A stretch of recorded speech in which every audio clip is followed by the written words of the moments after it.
Full house tonight. Yeah, that actually worked today. So Yeah, surprising. More I expected like more pomp as that video, and I was like, "What are they gonna do? What are they gonna do?" And it's just it won't let. It won't You should have seen the ones before StreamYard changed it. Oh, yeah. It won't let us play the videos or nothing anymore unless you pay for it. So the videos were they were good. They were like boom in your face type of stuff. Yeah, that's why people are using like Restream and stuff instead now. Yeah. Yeah, I've been thinking of switching to Restream on some stuff. So just for that reason. We have to introduce Greg, who has started Aquafinder's website, right? Is that my cue? That's your cue to give us your. Yep, that's your cue. Just the 30-second flyby. My name's Greg Thoman. I've been in aquatics not very long compared to everybody else here, probably everybody else in the chat too. Just fell in love with it a few years ago. At some point, we'll get to my my origin tank story, which is a combination of peer pressure and inebriation, which was a lot of fun. And then, so I had this idea, like trying to find good fish, trying to get rid of fish, because we all know when you do aquatics well, you end up with more fish, you end up with more plants, and there just wasn't a good option for that anymore. There used to be, and then things just get worse and worse over time. And so Aquafinder is an aquatics marketplace, multi-vendor. Anybody can sign up. It's free to sign up, free to list. There's no restrictions on the amount of things you can sell from a sales perspective. And then right now, we just finished founding vendor status. We just closed that one off, and that was a grandfathered 3% commission rate, which is ridiculously low. And this next level, we're doing early adopters, which is a 5% commission rate. And then eventually we're going to end up somewhere around 10%. And then you'll be able to subscribe and to buy that down. But the idea is having a place that is specific for aquatics to work not really against eBay, Aquabit, because they're gonna remain around, right? But when you're thinking about looking for something for your tanks or looking to sell something, that Aquafinder is part of that rotation.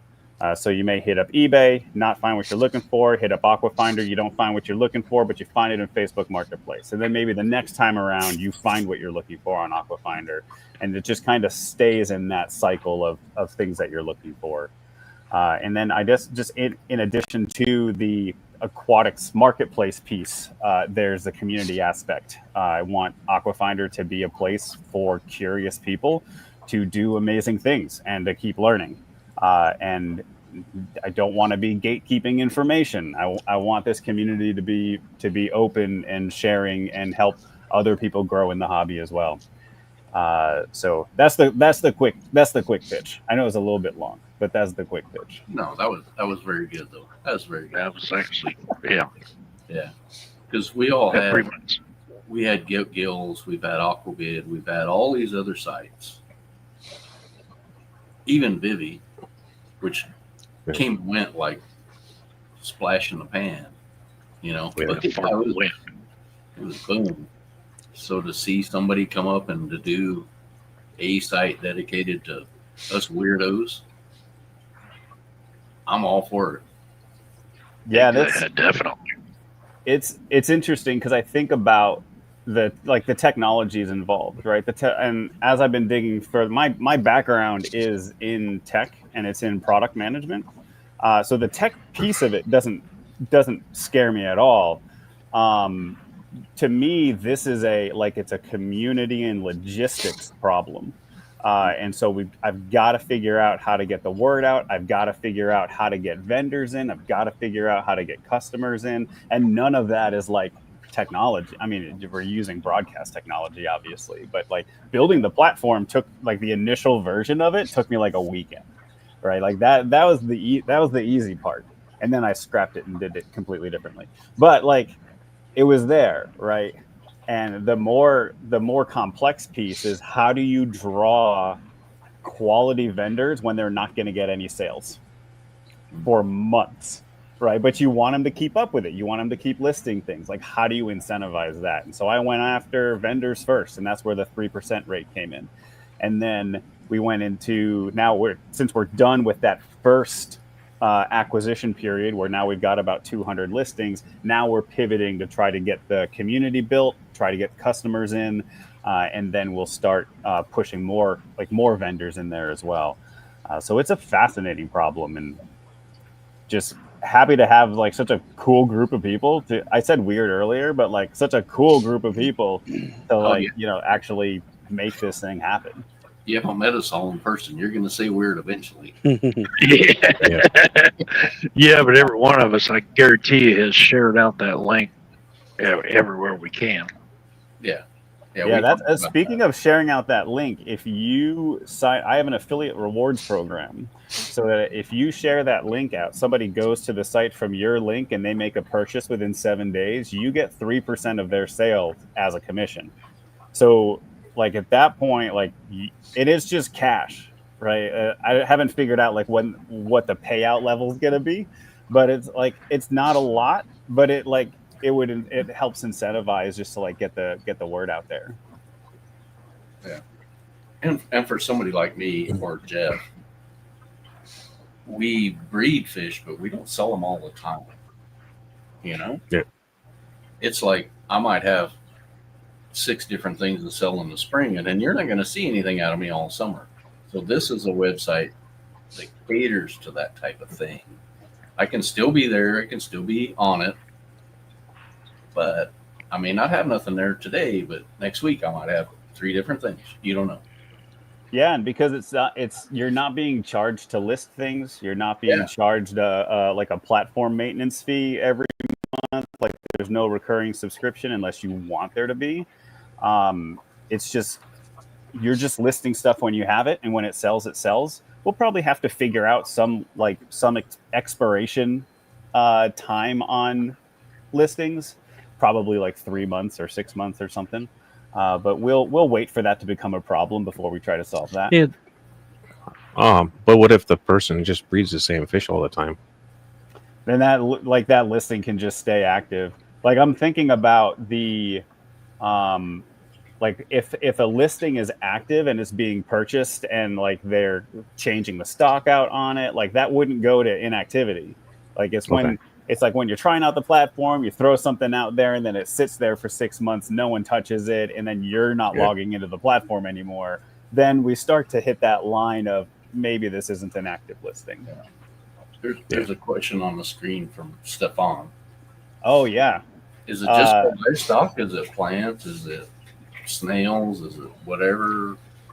It is wide ranging. The way I've been saying, it's anything even tangentially related to aquatics.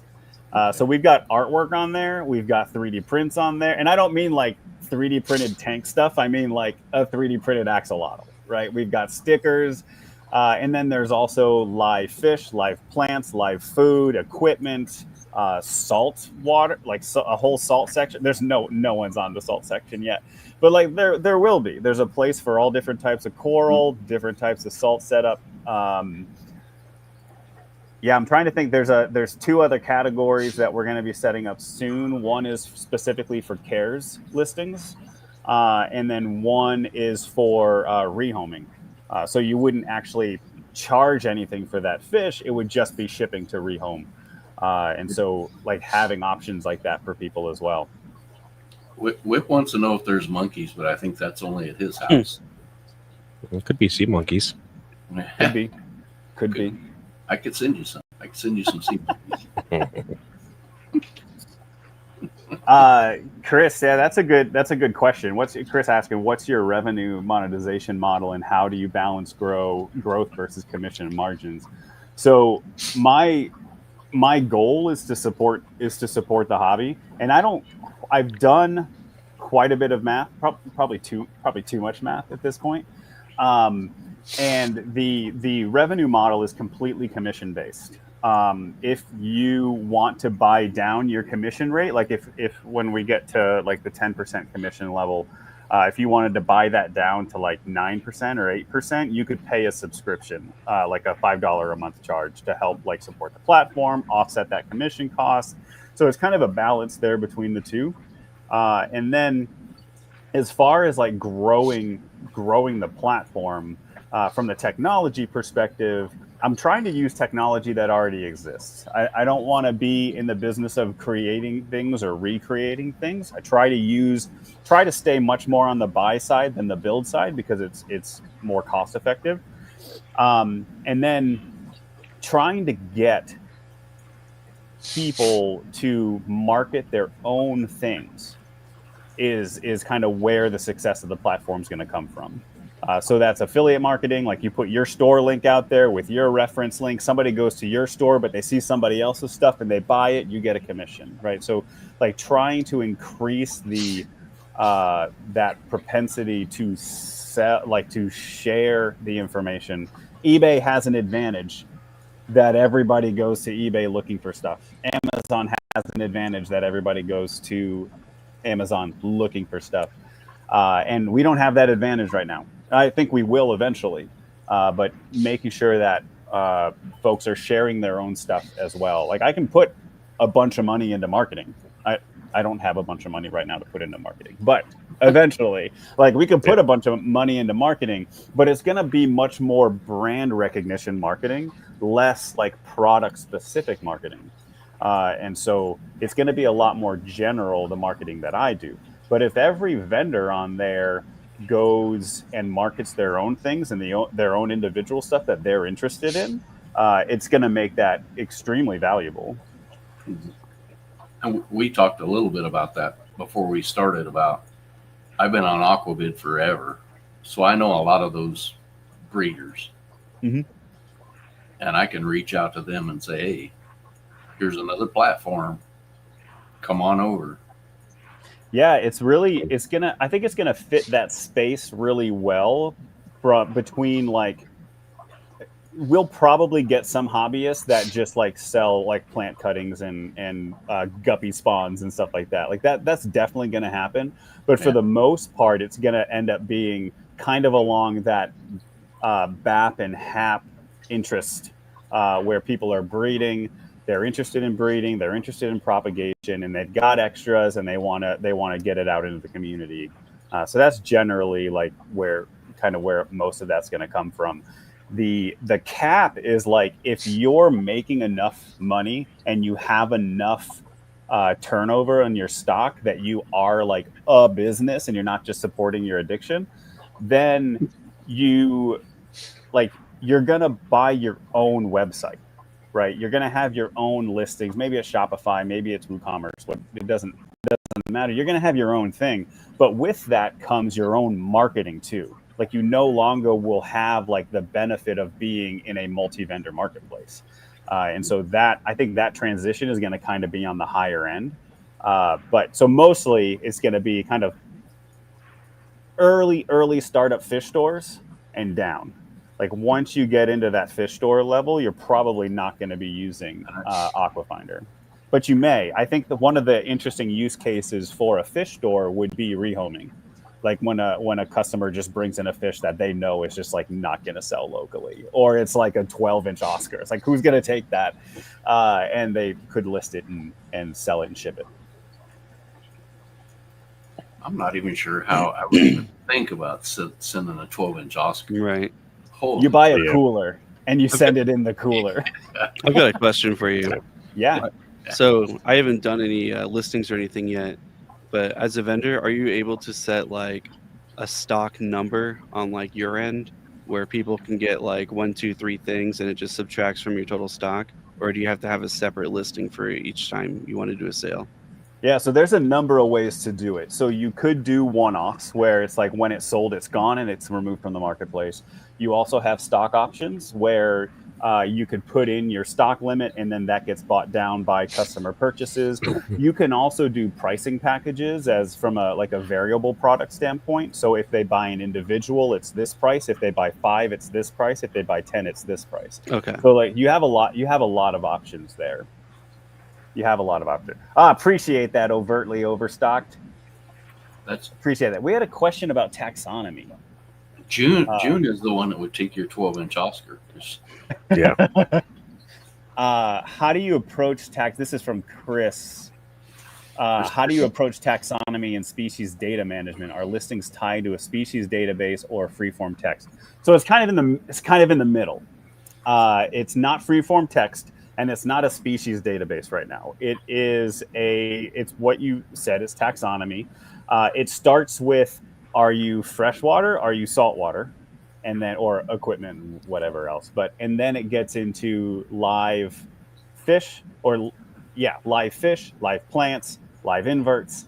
And then inside of there's like the major categories. So instead of doing guppies, mollies, other live bear, it's just a live bear category. And then it's just a cichlid category. Like we don't have a dwarf cichlid. We don't have a South American cichlid yet. It's all kind of generalized. But then as we get listings, we'll be able to change the taxonomy and grow it to support larger trees. But it is not text. It's not an open text field. But I've been there before, and that is ridiculous to try to maintain. So when I go and list something, I can put in what I think it is, or I know it is. In my case, it's what I know it is, right? Right. Yep. Yeah, and I have this idea for the future of being able to auto tag or like warn the vendor that this tag might not be right, that this taxon might not be correct. But that's a little further down the road. I'm not ready to tie myself to LLMs yet. But yeah, that's kind of where that could end up going.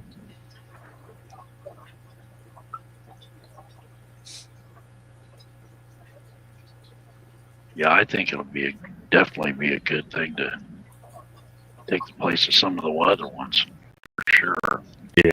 Yeah, I'm a big fan of the ease of the layout. The categories are in a nice drop down with pull-out tabs and everything. You just go straight to like freshwater fish, and most of the categories seem to be here. It looks like it's very intuitive, much better than some of our 1990s solutions we've been using. Yeah, those are rough. Mm-hmm. Wonder who you're talking about there, Alex. It's a mystery. Yeah. I have two things that I'm really pleased with on the platform right now. I mean, yes, the taxonomy, like the layout, all that stuff. Like I love all of that. The vendor tool itself is all mobile as well. You can run your entire business from your mobile device. Like it's all mobile optimized as well, which is fantastic. The two things that were most recently added were a shipping package that allows all sorts of different types of shipping. So you could do flat rate shipping, where everything in my shop is $15, and you see that on eBay a lot. It's like everything's $14.99. And then you have another option to do per product shipping, where you can specify per product how much it's going to take to ship. And then you can do live rate shipping, which is virtually packing your boxes. So you set up your box sizes, and it uses a packing algorithm, and you also specify how big that bag is going to be in the box. And so it will help calculate how big the box is, how heavy the box is, and the customer is actually checking out with the live rate. And then you just go through, you're able to just pay for the shipping label just because they gave you the exact amount of money, basically. So you can print shipping labels from the platform. And I just built a plugin today that when you're in the dashboard, can I present? Is it going to let me? Yeah, You should be able to. All right. We just have to bring you up when you do it. Share. Oh, open system settings. Yeah. Okay. Yep. Oh, it wants me to quit and reopen. All right, we'll do that next. I'll make sure I can do that next time. So in the vendor section on an order, you're going through, you're packing your box, and you're like, what are the questions you're going through? Right? It's like, do I have everything I need in the box? What are the temperatures in my state and where this is going? Right? And so I built a plugin today that you just click a button and it gives you the 3-day forecast for where you're shipping from and where you're shipping to. And initially I thought, probably not going to be a great, like, it's going to be used. I used the crap out of it today because I had a bunch of beta to ship out. And I was like, this one doesn't need a heat pack, doesn't need a heat pack, this one needs a cold pack. This one needs a heat pack. Like, it's so easy to see all of that in one place, not have to look at a map. And try to figure all that out. I actually have a laminated card. How do you change it? When I pack boxes, it's like, all right, I got the bags, I got the fish, I got my ammonia pads, on and on, all the way to the bottom to make sure, because I have heat sealed the bag and there's no freaking fish in it. Yeah, I've done it. I do that so often. I've done it. Oh, it's so embarrassing. It's so embarrassing. I look at this bag and it was just like, yeah, that was a practice round. Let's try that again. Yeah. There was a question about WooCommerce and Shopify connection. This is built in WooCommerce, so it integrates with WooCommerce. So if you have your own WooCommerce store, we should be able to make that API connection. I haven't looked into the Shopify connection, but I don't see why that would be an issue for stock management. Just haven't looked into it yet.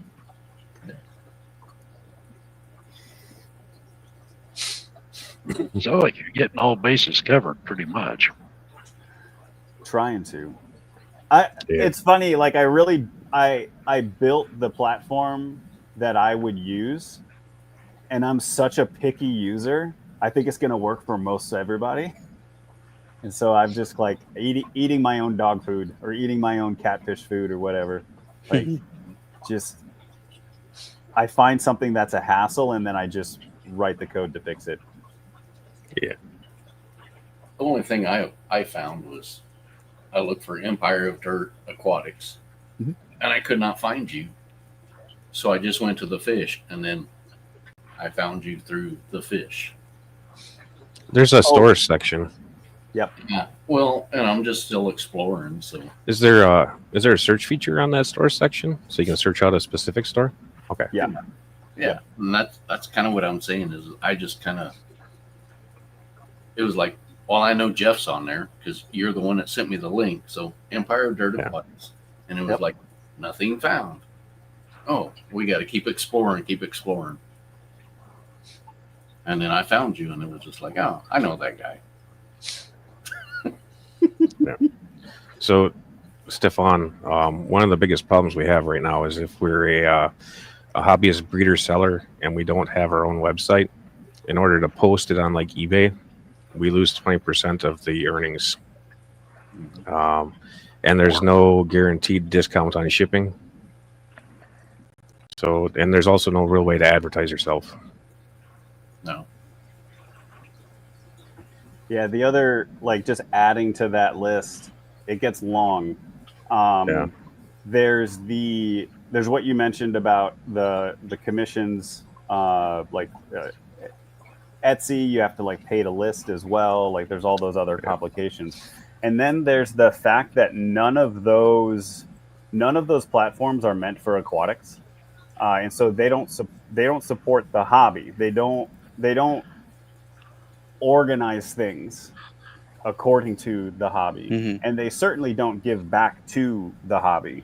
When you sign up for Aquafinder and you're messing with your account details, you can choose your local fish club. I have most of them listed, and if I don't, just reach out and I'll get it added.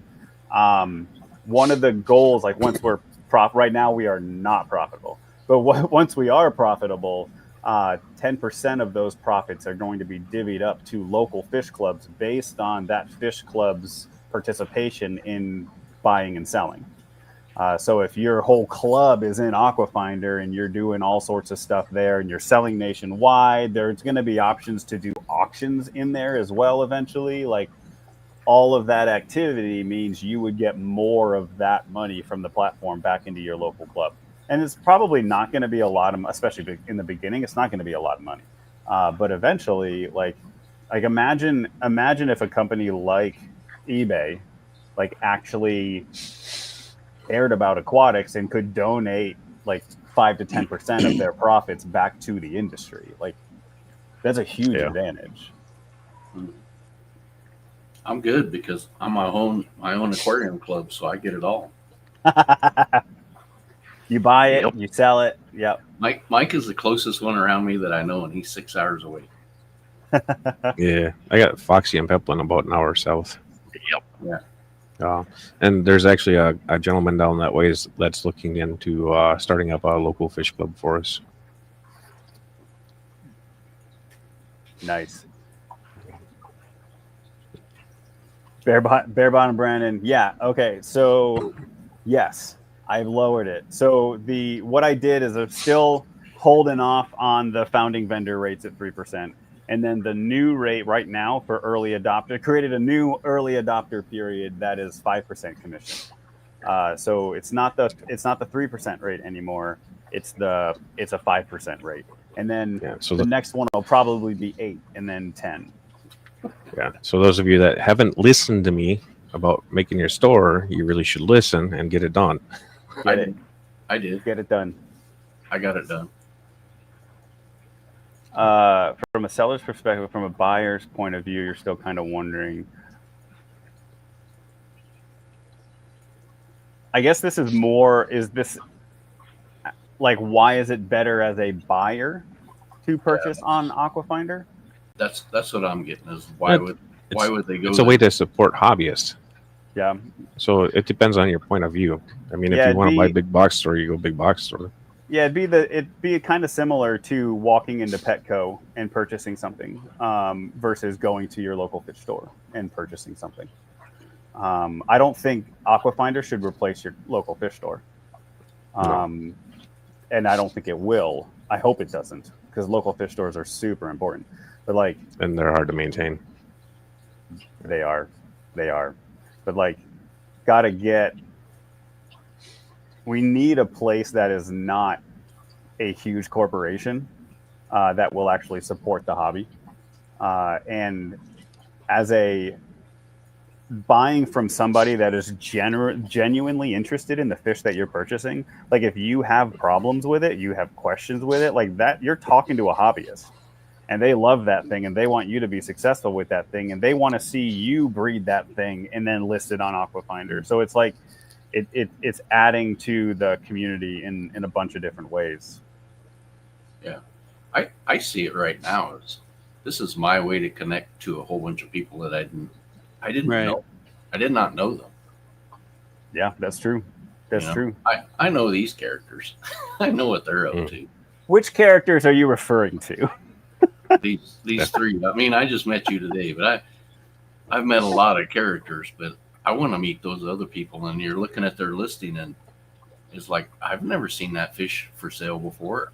I want to connect with that guy. I want to buy those fish. I want to interact with him, get the emails going back and forth. I do most of my social stuff right now on TikTok because that's how I could fund Aquafinder, was doing live TikToks. And I love it when people message me that their fish came and they send me pictures and they send me video and how happy they are. Like, it's awesome. I never get that. Like when I sold stuff on eBay, I never got that from eBay customers. No, it just wasn't the thing. Even on Aquavid, I would have to email them back and say, "Hey, I saw your box. I saw your box arrived. Is it okay?" Yeah, it's like, I'm assuming since you didn't reach out, that everything's fine. Yeah. Right. Like, just assuming that. And I would get an email back that's like, "Yeah, it's good," and that's it. Yeah, it's good. 3 words. Steven Aquatics. This might be my favorite name that I've been introduced to in the last few days. Like, Aquatics, so good. You don't have to do anything special to do the rate. When you go through the sell on Aquafinder link, when you sign up, you're signing up as an early adopter. You'll get 5%, and it'll be locked in. That won't go up. Okay. So you don't have to have anything listed on your store, or okay. Nope. I tried to have that restriction, and then it's too much work to try to police. Like, if you're not going to sell, fine. You're not gonna get any commission. Like, you're not gonna make any money. I'm not getting any commission. That's fine. You know. I can see that. June did have a question about contact seller. Like, as an option. June did. You Yeah, can. There is a way to contact the seller. A button to contact seller. Yeah, from the product page. Okay. You can do that, and then you can also put a note there when you check out, and then you can actually go in and add notes after checking out. Can you automate a person to pull, pack, and ship the fish? Soon. Soon. It's coming soon. I wish you could. Yeah, I think it's coming sooner than you'd like. There's quite a bit of fish packing automation overseas. Yeah. There's quite a bit of I mean, the level that robotics is at now with the AI, if you start integrating it, dude, what's the reason for any of us to work anymore? Yeah. There was another question about the bubble, like reaching a bubble where it's not profitable for everyone. This is what happened in the late 1930s. That one? Yeah. I'm not familiar with what happened in the 1930s when it comes to the aquatics community.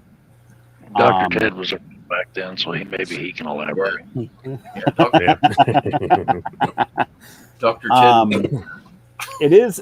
It's interesting because I haven't been in aquatics very long, but I already see there's a seasonal aspect of aquatics, and then there's also fads in aquatics, and it seems like each local fish club has their own seasonality and their own fads. And so one club will do nothing but Medaka rice fish for months. That's all they have at their auctions.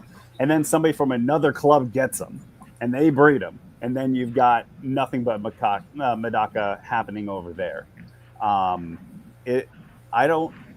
I could see it being. I think it's going to end up being more of a logistics problem than it is like a market can't support it, because we just don't know what's going to happen with shipping. Like, right. With the government shutdown, I stopped shipping USPS because I don't know if I can rely on it. So I'm just shipping UPS right now. But I don't know how that's going to kind of cascade through the hobby. Yeah. Well, I need that to stay around because I don't have access to UPS or FedEx. I'm sure they know that. I'm sure they're going to be like, you know what? This is the only service he has. We have got to get out there. If we don't service anybody else, we've got to get out there. Yeah, I can do ground, UPS or FedEx, but I have no access to a overnight hub. Oh, okay. Yeah. Whew. Do you offer bulk listing or automated catalog import tools for professional sellers? Is that beyond the scope of what you're trying? So there is bulk import. It's not automated though. So it would be exporting a list from somewhere, messing around with all your columns, and then re-importing. What I did build right off the bat was a super simple eBay importer where you just put in the eBay link and it will build the listing for you. But I'm not doing that in a way that eBay wants you to do that. So eventually it's going to get shut down. So use it while you can. And then they're going to stop being able to do it. I'm still wondering how Christopher thinks he's a professional of anything, but that's between us. Well, yeah, they are starting up a store that I'd like to be involved with. So I do intend on selling them some wholesale things. Yeah, if I have what they're looking for, and I do intend to still supply my LFS that's just opening up. But when you breed angels, you have a billion freaking angels. I mean, you need some place to move them. Yep.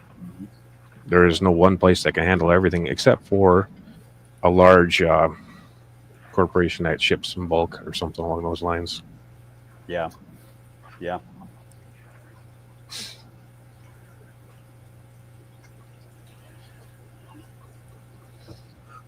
Personally, I'm really looking forward to it. Yeah, I think it's gonna be. Oh, I think yeah. it's gonna be good. I think it's gonna be fun. Yeah. And I think everybody can be around and survive at the same time. I think this will go. I think Yeah, I think so. Jody and Chris's business will go. Yeah, and it's not like either one of them is going to be in every single person's house. I mean, Nope. This will be more niche than theirs is even. Yeah. Yeah, and I think that there's room too. Like I think Oh, yeah. there's space. Like if Aquabid wanted to come back, I think they could, and I think there would Yeah. still be space for it. There would be. And Even you've got if a band Aquafinder was and successful. Like you Yeah. got band, you got TikTok Live, you've got Palm Street. Like, I still go on TikTok Live is pretty big. I just figured that out. dude, Yeah, I it's still pretty like. big. I try to do 2 lives a week. I inherited like 400 betta fish that I grew out in my 800-gallon pond, and I've been selling them on TikTok Live. And I'll sell like 30 per live session, and I'm like just like 3 hours twice a week. Yeah. The phase of TikTok I remember was basically everything was half naked ladies, and that's all I can remember about it. Yeah, that's all gone. Yeah, now, that's though. That's very algorithm specific. Yeah, well, that was like the initial entry of opening up the damn app. Yeah, and it's like the first place they put you is like, okay, you like dances? Here. You like fashion? Yeah. Here. Yeah, that does it is rough. Yeah. Well, back then, all I really ever looked at was like fishing and dirt bike stuff. So Yeah, TikTok's changed quite a bit, though. But also Yeah. TikTok changed the way commerce can happen on the internet. Like, and people are so much more comfortable just like buying something live. It's like it's like when QVC happened, right? Mm-hmm. It's the same type of thing. yeah, last night I was scrolling it, and there was live auctions of RC airplanes. Oh yeah, Oh yeah. RC weird. boats.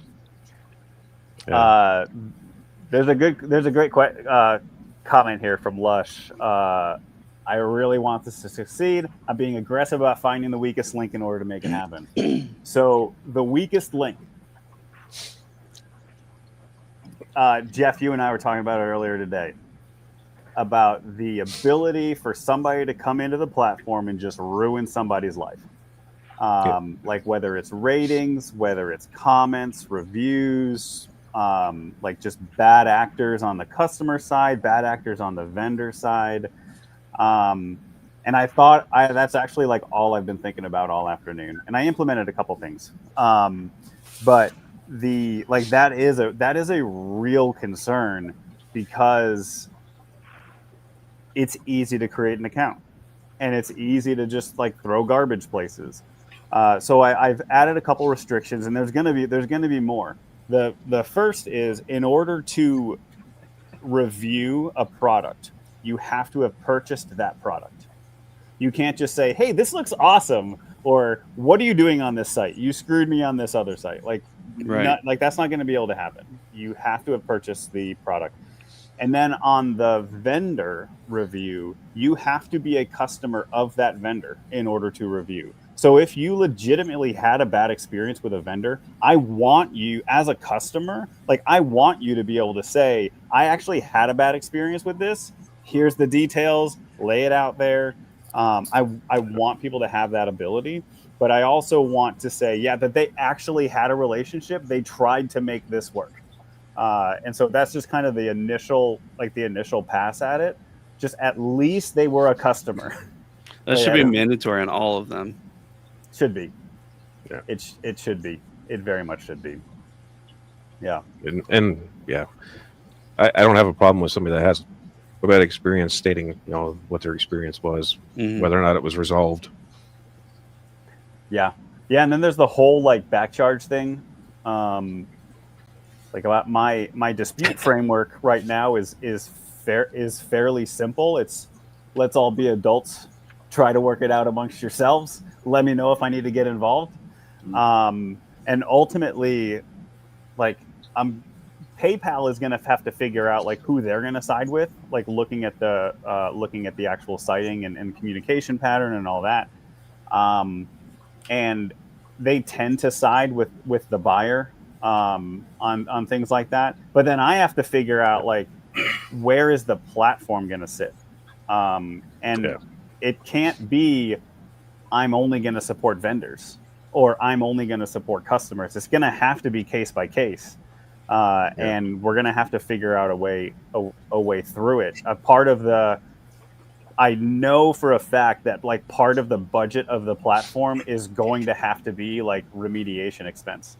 Like just I'm going to like the buyer's going to get their money back. The vendor's going to get money because they lost the fish. Like everybody's going to be happy if it comes to that. And so it's just, it's going to be something fun to figure out. Yeah. As long as it's all fair for everybody. I mean, that's all you can ask for is fairness. Yeah. It's all fair for everyone except for the person that doesn't feel like it's fair to them. Right? Yeah. Like it's going to be there. Wouldn't that be a great algorithm, Nancy? Are vendors able to remove like bad reviews? Like would they be able to clean up their own stuff? Or would it be pretty like fair for people to see, I know this wasn't picked through? The vendors won't have the ability to do that. I will. So if something came through and it was just like obviously overblown, like we can edit it down. But I would really try to shy away from doing that as much as possible, because all that does is make somebody feel like they're being censored. And that just typically makes it worse. Yeah. So ideally, it's not going to be a big problem, but yeah. Wait, Brandon, there's another Discord. To that, yeah. If you sub to that Discord, you can get one-on-one help with the any problems you're having with PayPal. Oh yeah, absolutely. Or any other problems with setting up. Yeah, with PayPal, the biggest issue is sometimes because you are changing your PayPal account when you pair it to PayPal. This is actually something good we should talk about. I'm not using just like PayPal payouts where you have to request a payout from the platform. When a customer makes a purchase, that payment goes straight to PayPal and then it gets dispersed straight to the vendor and straight to the platform.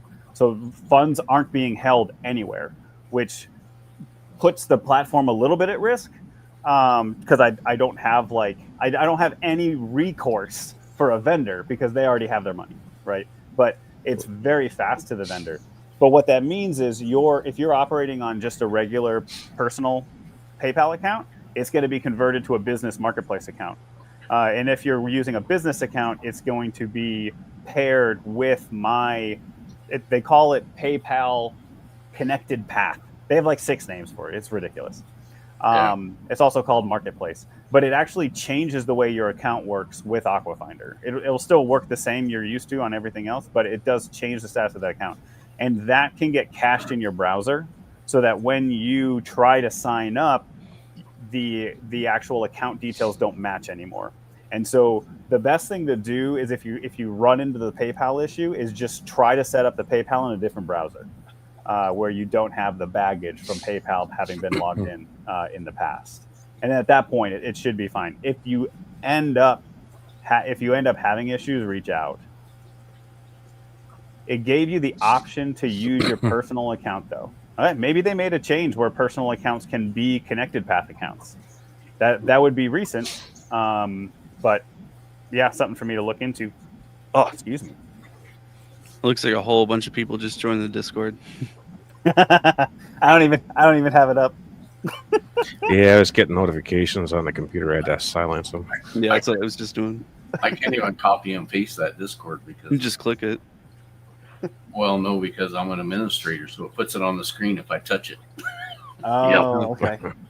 Yeah, it's just discord.gg/ 3E. I'll send you the link. Don't worry. This is what happens when I click it. Nice. And if you click it again, does it go away? I'm learning so much. I love it. Yeah. Well, each one of these platforms is a little bit different, though. So, like, this is StreamYard. Yep. I use Streamlabs, which is more like an OBS type platform. There's and then there's Restream. Restream, which I haven't played with on the back end of it yet. I've only been a guest on that one, so I don't have a whole lot to say about that. Right. I know that a lot of YouTubers at the entry level at least do like the Restream. I think it's maybe easier to use, or I have Restream is really popular with TikTok. okay. So maybe that's where they're starting with TikTok and then using Restream to multicast to YouTube. And That could be. a lot of it is. I haven't even messed with it. A lot of it. I know that Streamlabs you can do the same. Like you can multi-stream to for sure Facebook, I think TikTok and Instagram or something like that. Nice. That's all beyond me. Does StreamYard do the actual multicast? No. StreamYard I don't think does. Okay, so this is just accepting the video and just going into a platform that is then multicasting. Okay. It can take a stream key if you are multicasting from OBS or something. Yeah. I want to say if we were as smart as Looney, we could all visit Zoom and you can send it to anywhere you want to go. But I'm not that smart. OBS. Well, I did get it all set up, but that thing is a mess. Yeah, I'm not skilled enough for regular OBS yet. I couldn't figure out how to get rid of a plugin. I ended up having to uninstall it and reinstall it. Like, I couldn't figure it out. And I work in tech.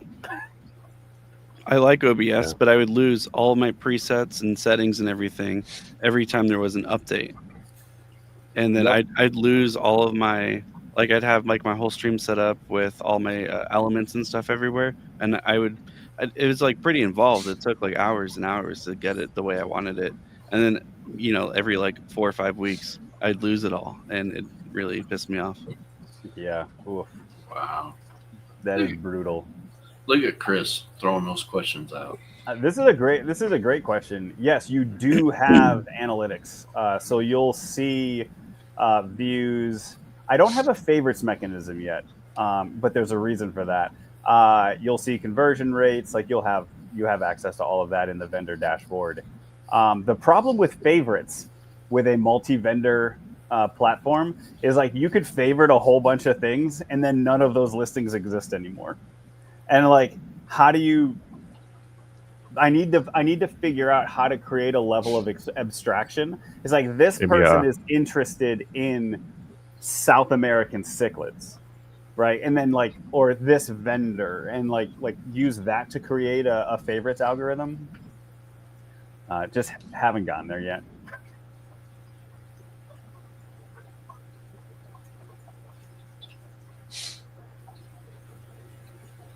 Nice. That's good to know, Bear Bottom, that you got your personal account to link. We'll see if you get any money.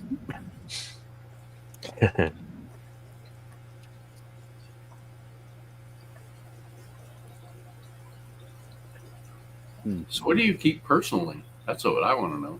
What do I keep? Well, yeah. It goes all it rises and falls. Right now I have upstairs in my office, which I would do this up there, but the birds are loud because I've got 3 birds, and they're normally just like on me when I'm like I work from home, and so they're just like on me all day.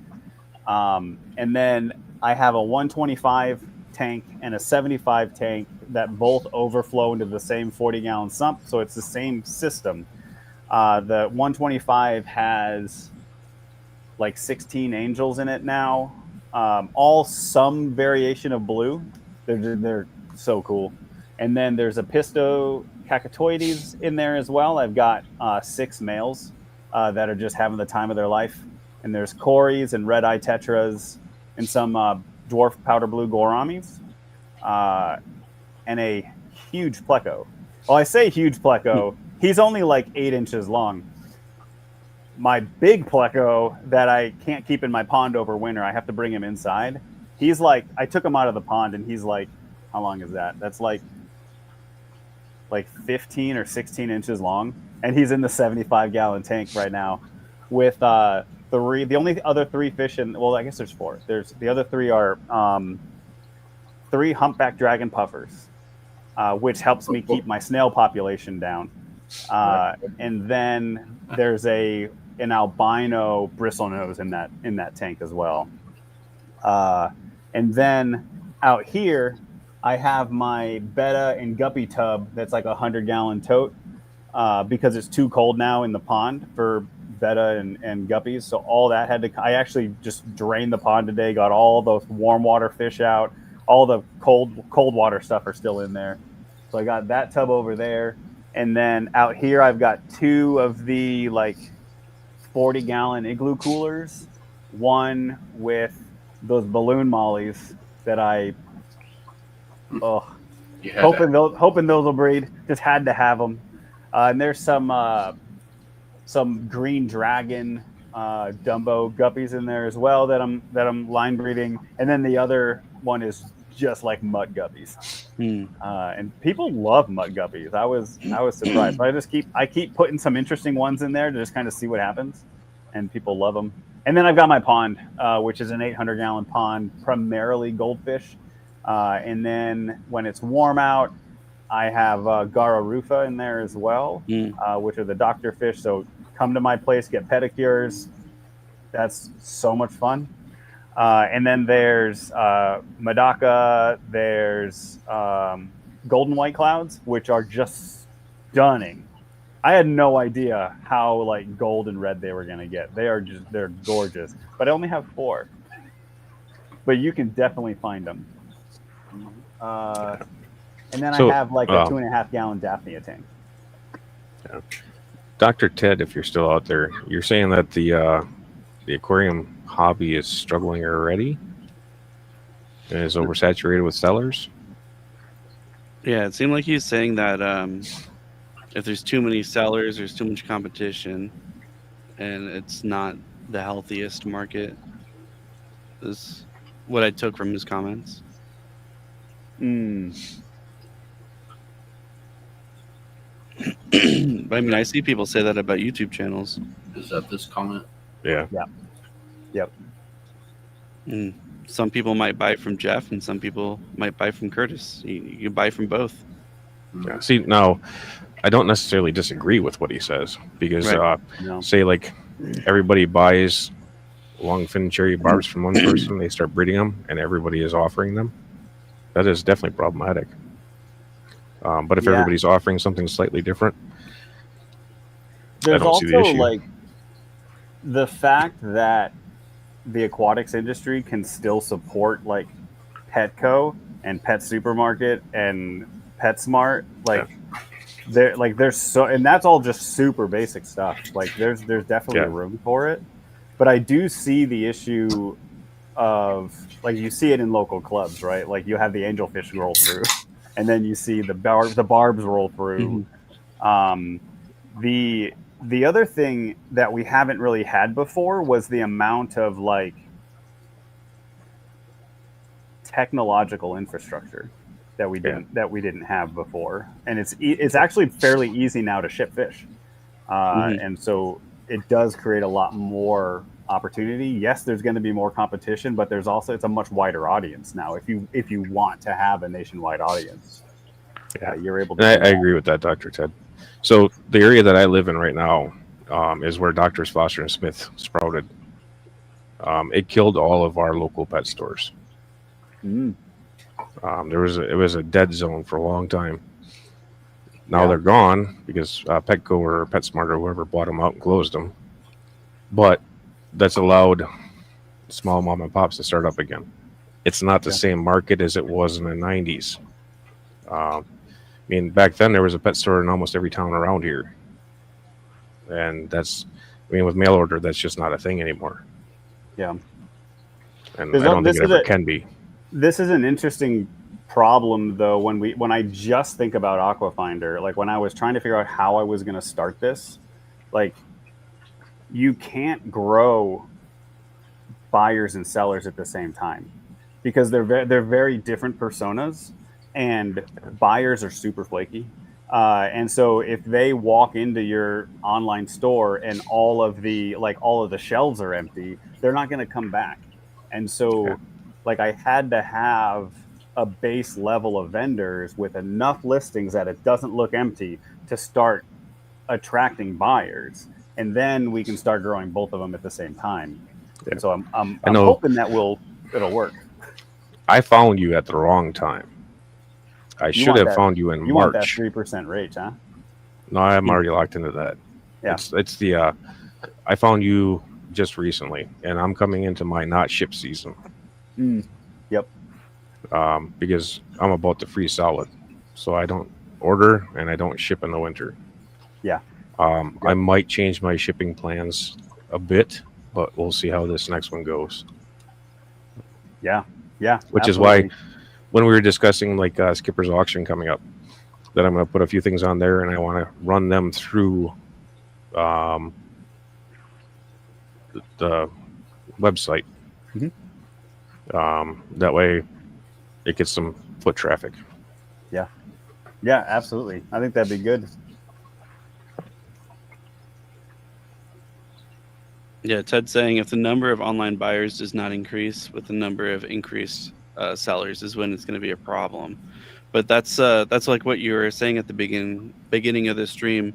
The number of the buyers relies on the individual sellers actually marketing themselves and marketing their own store page within Aquafinder. Yep. And I can push vendor content. I've got a script that runs through my products that pulls images, pulls descriptions, and then like broadcasts it out. But that's not the same thing as a passionate individual like bragging on their own fish. It's much better for me to stay at the platform branding level and be like, here's the platform, come on in, start marketing your own stuff. That's kind of a personal call, Skipper. I mean, it's not exactly the same thing because the website's offering a fixed rate, technically. For now. Yep.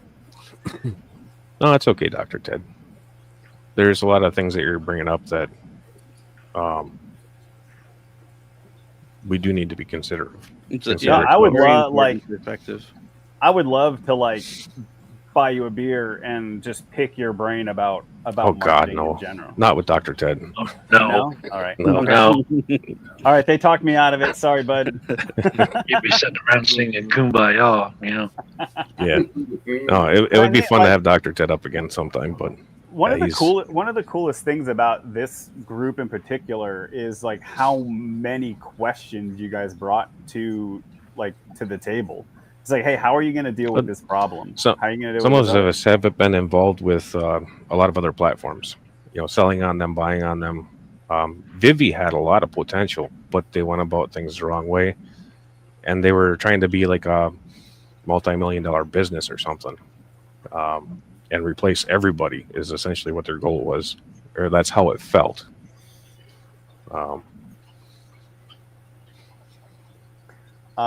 Chris, you can either reach out in the vendor dashboard. There is a way to reach out for support there. There's just a bar in the menu, or you can just send an email to support@aquafinder.com, and it'll just come to me.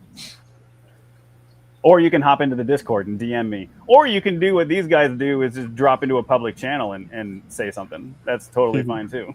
Yeah, that's how I finally got him to contact me. Was I found, or Stephen P found him on TikTok, and then I made a TikTok account so I could even be able to talk to him. You got it. You figured it out. Yeah, but I seen it, and I think it's a great idea. So I want it to succeed. Mm-hmm. And you got to do what you got to do. Yeah. Yep. Yeah. Sometimes you just have to cave and get a TikTok account. Exactly. Join all those little youngsters. And I think they're even past that now. So See Jeff on there in his Speedo dancing next. I was going to say, It could be coming. instead of doing that next rack, I might just put a pole up instead. Yeah, winter's right around the corner, man. Go do some like Yeah. winter. You gotta make some money somehow. He's Yeah. got to pay for the winter season. Yep. Winter season is the breeding season. And then you hopefully spawn a whole bunch in the fall, grow them up throughout the winter, and you're ready to sell in spring. Yeah. Oh, my. He's gonna That's make up usually for all the that goal. money spending swabs. Just lost a bunch of money at the last swap I went to. Every swap. Yup. I haven't sold at any swaps yet. Yeah. Every swap I've walked into has been like a big money drainer. Yeah. Speedo merch. So I did like all my merch stuff. I ended up drop shipping through Printify, and they do have like underwear and socks and bathing suits, and so I'll get it listed. Everything No worse supports the Rico platform. and the sweat. I Yeah, don't there's know. no press is bad press, right? That's right. I'm thinking I need. I'm thinking I need that hat though. I need that hat. It's on the website We're gonna have a winter Jeff Kane stream where he's in an Aquafinder speedo. with the pole That's his marketing. Yeah. doing a cold plunge. And Yeah. Aquafinder. Cold plunge. They definitely do the polar bear punches here around here. Do you? No, I don't, but they do. Oh, they do. Yeah. All right, this is your year. It's time for you to go for it. Yeah.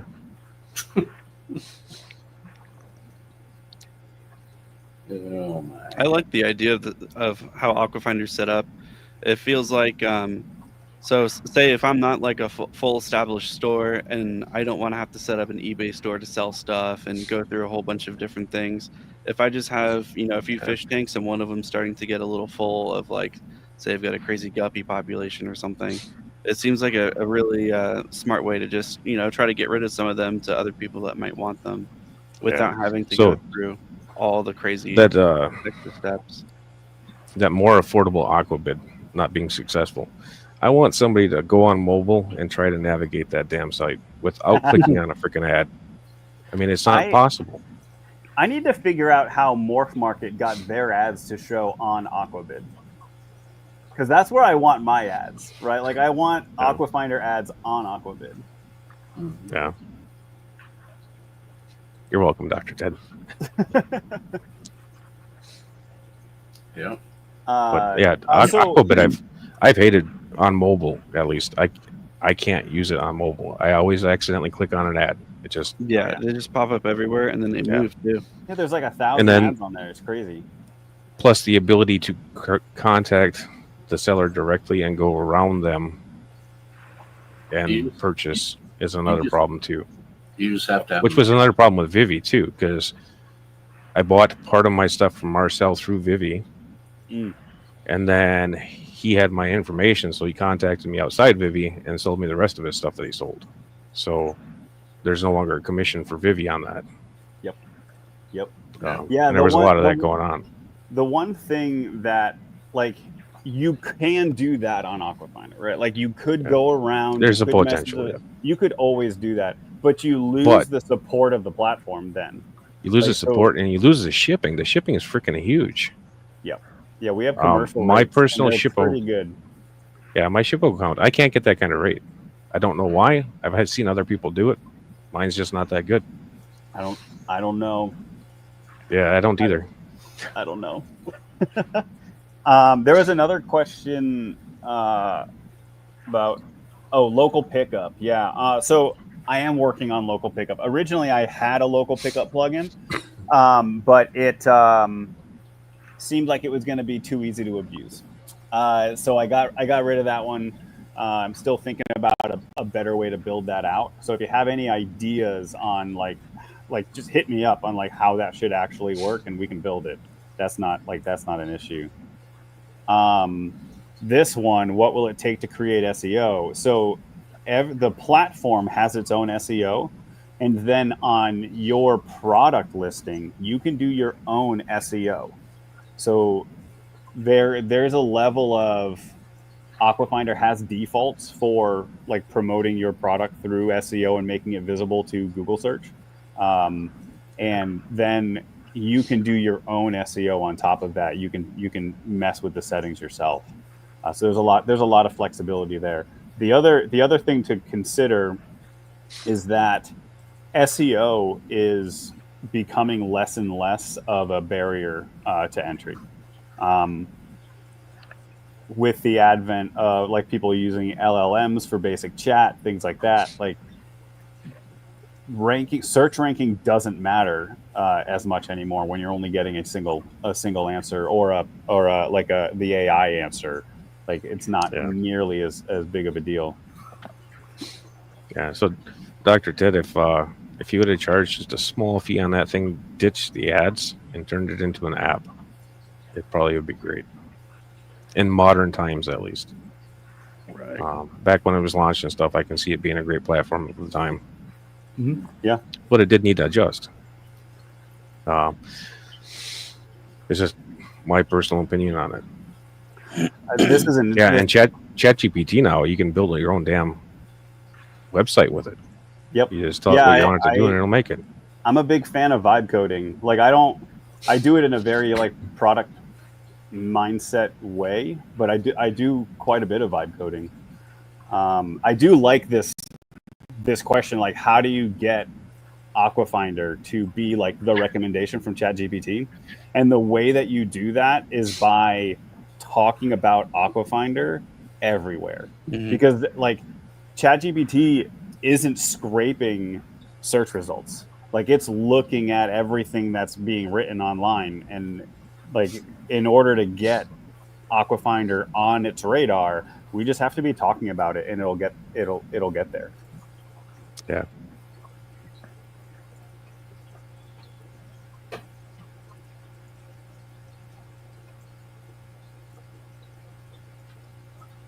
Well, I think we'll call her good there, guys.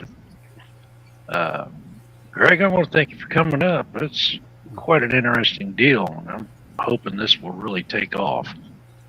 Yeah, thanks for the opportunity to get out here and talk with your audience and whoever's going to watch the replay and get to meet you guys face to face. And this is awesome. I would say that if any of you all have any questions or concerns or anything like that, hit me up. Anybody in the audience, if you have thoughts or ideas, hit me up, because this is something that I'm kind of spearheading. But it's really a community thing. It's like I'm not doing this to just make a bunch of money. Like hopefully it will be profitable and like I could support myself with it. But the real big thing is just making something that the community can actually own and be proud of. Right. And no, I understand that, Dr. Ted. And we might meet in Kentucky next year, so you never know. Yeah. Speaking of, everybody should make it to Kentucky. Yeah. I'm driving like 10 and a half hours without a stop. I'm only like a lot longer with stops.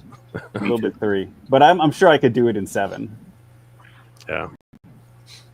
But Christopher, be sure to reach out to him and talk to him about the business aspect of merges between the app or the website and your website. Yeah, Bare Bottom, just hit me up in Discord. It's probably that's actually a zone shipping issue. So I just got to take a look at it and make sure that we got it set up right. You're good. We'll figure it out. Yeah. Yep. And with that, everybody in chat, Alex, Jeff, Curtis, thanks for coming up. Everybody in chat, we'll see y'all next week.